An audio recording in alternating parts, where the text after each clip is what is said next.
പ്രിയമുള്ളവരെല്ലാവർക്കും നമസ്കാരം. ആത്മീയശാസ്ത്രത്തിലേക്ക് സ്വാഗതം. ഇന്ന് നമ്മൾ പഠിക്കുന്ന വിഷയം ധർമാധർമ്മങ്ങളെ സംബന്ധിച്ച്. സ്പിരിച്വാലിറ്റിയിൽ, ആത്മീയതയിൽ പലപ്പോഴും ധർമ്മത്തെ അടിസ്ഥാനമാക്കി ഒരുപാട് കാര്യങ്ങൾ നമ്മൾ കേട്ടിട്ടുണ്ട്. ധർമ്മത്തിൽ അധിഷ്ഠിതമായിട്ടുള്ള ജീവിതം നയിക്കുന്നതിന് വേണ്ടിയിട്ടാണ് സ്പിരിച്വാലിറ്റി. അല്ലെങ്കിൽ അങ്ങനെയുള്ള ജീവിതത്തിലൂടെ മാത്രമേ നമുക്ക് സമാധാനവും ഐശ്വര്യവും ഒക്കെ ഉണ്ടാകുകയുള്ളൂ. അത് സത്യമാണ്. അപ്പോൾ ഈ ധർമ്മം എന്ത്, അധർമ്മം എന്ത്? ഇനി ധർമ്മത്തിൽ തന്നെ പല വിവേചനങ്ങളുണ്ട്. ചില കാര്യങ്ങൾ ഞാൻ ധർമ്മത്തിൽ ചെയ്യുന്നത് അത് കൂടുതൽ വിഷമത്തിൽ വന്ന് ഭവിക്കാറുമുണ്ടല്ലോ. അതിന് പലപ്പോഴും വേദഗ്രന്ഥങ്ങളിൽ, എല്ലാ മതങ്ങളിലെയും ഗ്രന്ഥങ്ങളിലും ഇങ്ങനെ ഒരുപാട് കാര്യങ്ങൾ ധർമ്മത്തിന് വേണ്ടി നിലകൊണ്ട ദേവന്മാരെ പലപ്പോഴും ക്രൂശിക്കപ്പെട്ടിട്ടുണ്ടല്ലേ. അവർ അങ്ങനെ പീഡകൾ ഏറ്റാണ് മരിച്ചിരിക്കുന്നത്. എന്തിനു വേണ്ടിയിട്ടാണ്? അവർ ധർമ്മത്തിന് വേണ്ടി നിലനിന്നു. പക്ഷേ ചില കാര്യങ്ങളിൽ വരുമ്പോൾ ഈ ധർമ്മവും അധർമ്മവും തമ്മിൽ ഉള്ള വ്യത്യാസം സാധാരണക്കാർക്ക് മനസ്സിലാവില്ല. അപ്പോൾ എത്ര ധർമ്മം പ്രചരിപ്പിക്കുന്നവരെയും തെറ്റുകാരായിട്ട് കാണാറുണ്ട്. അത് ഏത് ദേവീദേവന്മാരായാലും, ഏത് കാലഘട്ടത്തിലും, ഏത് ഗുരുക്കന്മാരെയും ഒക്കെ ഇത് ബാധിച്ചിട്ടുള്ളതാണ്, ഗ്രസിച്ചിട്ടുള്ളതാണ്. അപ്പോൾ അതുകൊണ്ട് നമ്മൾ ധർമ്മത്തെ സംബന്ധിച്ച് ചിന്തിക്കുമ്പോൾ മനസ്സിലാക്കാനുള്ളത് മുഖ്യധർമ്മം ഉണ്ട്, മുഖ്യമായൊരു ധർമ്മമുണ്ട്, യാതൊരു സംശയമില്ല. എന്നാൽ ഗൗണധർമ്മം എന്ന് പറയുന്ന മറ്റൊരു ധർമ്മമുണ്ട്. മുഖ്യധർമ്മവും ഗൗണധർമ്മം എന്ന് പറയുന്നു. മുഖ്യധർമ്മം എന്ന് പറഞ്ഞാൽ വിവേചനമില്ലാതെ ഉള്ളതിൽ ദ ബെസ്റ്റിനെ തിരഞ്ഞെടുത്ത് ചെയ്യുക എന്നുള്ളതാണ്. ഒരു ഉദാഹരണം പറഞ്ഞാൽ പെട്ടെന്ന് നമുക്ക് മനസ്സിലാകും. രണ്ട് തെറ്റ് കണ്ടാൽ ആ രണ്ടിനെ ഒഴിവാക്കാൻ നമുക്ക് പറ്റും. പ്രത്യേകിച്ച് വലിയ ചിന്തയുടെ ആവശ്യമില്ല. എന്നാൽ ഒരു തെറ്റും ഒരു ശരിയും ഉണ്ടെങ്കിൽ അവിടെയും ശരിയെ തിരഞ്ഞെടുക്കാൻ ബുദ്ധിമുട്ടില്ല. തെറ്റിനെ അങ്ങ് ഒഴിവാക്കിയാൽ മതിയല്ലോ. കൺഫ്യൂഷനില്ല നമുക്കവിടെ. എന്നാൽ രണ്ട് ശരിയാണെങ്കിലോ? നമ്മുടെ മുന്നിൽ വന്നിരിക്കുന്ന രണ്ട് ധർമ്മം, രണ്ട് ശരിയാണ്. അതിൽ വരുമ്പോൾ മനുഷ്യൻ കൺഫ്യൂഷൻ ആയിപ്പോലും. അപ്പോൾ അതിൽ മുഖ്യധർമ്മത്തെ സെലക്ട് ചെയ്യുന്നിടത്താണ് കാര്യം. ആ മുഖ്യധർമ്മത്തെ സെലക്ട് ചെയ്യുമ്പോൾ അവിടെ രണ്ടിനും പ്രാധാന്യമുള്ളതിൽ ഏറ്റവും കൂടുതൽ പ്രാധാന്യമുള്ളതിലെടുക്കുമ്പം രണ്ടാമത് തഴയപ്പെടുന്നു. അവിടെ പക്ഷം പിടിക്കാനും ആൾക്കാരുണ്ടാകും.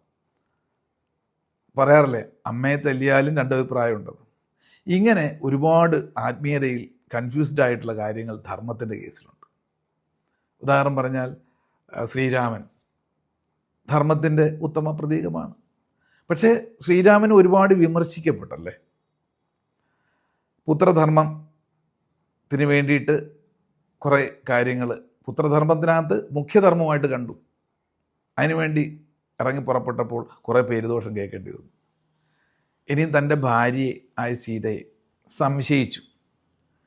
സംശയിച്ചപ്പോൾ സത്യത്തിൽ അദ്ദേഹം രാജ്യത്തിൻ്റെ ഭാഗത്തു നിന്നാണ് ചിന്തിച്ചു. ഒരു ഭരണാധികാരി എന്നുള്ള നിലയ്ക്ക്, ഉത്തമ ശ്രീരാമൻ എന്നുള്ള നിലയ്ക്ക് ഈ സീതാദേവി കളങ്കപ്പെട്ടത് ഇവിടെ വെച്ചല്ല, ലങ്കയിൽ വെച്ചാണ് എന്നുള്ള ഒരു പ്രചരണം എല്ലായിടത്തും ഉണ്ട്.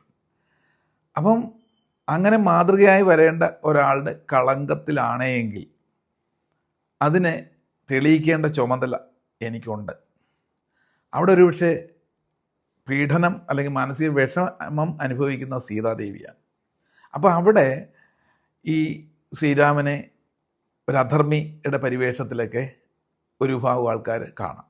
പക്ഷെ അവിടെ ശ്രീരാമൻ കണ്ടത് തൻ്റെ പ്രജകൾക്ക് അവരുടെ സംതൃപ്തി, അതിനു വേണ്ടിയിട്ട് കുടുംബത്തിനല്ല പ്രാധാന്യം കൊടുത്തത്. അത് തെളിയിക്കട്ടെ, അതിനുശേഷം ഞാൻ സ്വീകരിക്കും. ഈ ഒരു നിലപാട് അന്നെടുക്കുകയുണ്ടായി. ഇതെല്ലാം കഥകളിലൂടെയാണ് ഇതിൻ്റെ സയൻസിലോട്ട് പോകുന്നത് കേട്ടോ. നമ്മളതിൻ്റെ സയൻസാണ് മനസ്സിലാക്കുന്നത്. അപ്പോൾ ഈ ഏത് കാലഘട്ടത്തിലും ധർമാധർമ്മങ്ങൾ ഉണ്ടായിട്ടുണ്ട്. ധീരയോദ്ധാവായിരുന്ന അർജുനൻ തൻ്റെ മുന്നിൽ നിൽക്കുന്ന ബന്ധുമിത്രാദികളുടെ കാര്യം വന്നപ്പോൾ തളർന്നുപോയി. അതിനു മുമ്പ് ഒരുപാട് യുദ്ധം ചെയ്ത ആളാണ്, ഒരുപാട് ആൾക്കാരെ കൊന്നയാളാണ്. അപ്പോഴൊന്നും തളർന്നില്ല. പക്ഷേ തൻ്റെ കാര്യം വന്നപ്പോൾ, എനിക്ക് തോന്നുന്നു ഒരുപക്ഷെ നമ്മുടെ ഇപ്പോൾ ഉള്ള രാഷ്ട്രീയ വ്യവസ്ഥയിലൊക്കെയാണ്, സ്വന്തം കാര്യം വരുമ്പോൾ, മക്കളുടെ കാര്യം വരുമ്പോൾ എല്ലാ ധർമ്മങ്ങളും അങ്ങ് മാറ്റി വെക്കുന്നു. അപ്പോൾ ഇവിടെയൊക്കെ കൃത്യമായ കൃഷ്ണൻ കാട്ടിക്കൊടുക്കുകയായിരുന്നു. നീ എത്രയും യുദ്ധം ചെയ്ത ആളാണ്, പക്ഷെ ഇവിടെ നിൻ്റെ കാര്യം വന്നപ്പോൾ അത് എന്തായി മാറുന്നു? അത് മുഖ്യധർമ്മമല്ല എന്നുള്ള ഉദ്ബോധനം കൊടുക്കുമ്പോഴാണ് ഒരു തിരിച്ചറിവുണ്ടാകുന്നത്. അപ്പോൾ ഏത് കാര്യം നമ്മൾ തിരഞ്ഞെടുക്കുമ്പോഴും ഇത്തരത്തിലുള്ള ചില കാഴ്ചപ്പാടുകൾ വരുമ്പോഴാണ് മനുഷ്യന് കൺഫ്യൂഷൻ ഇല്ലാതിരിക്കുക.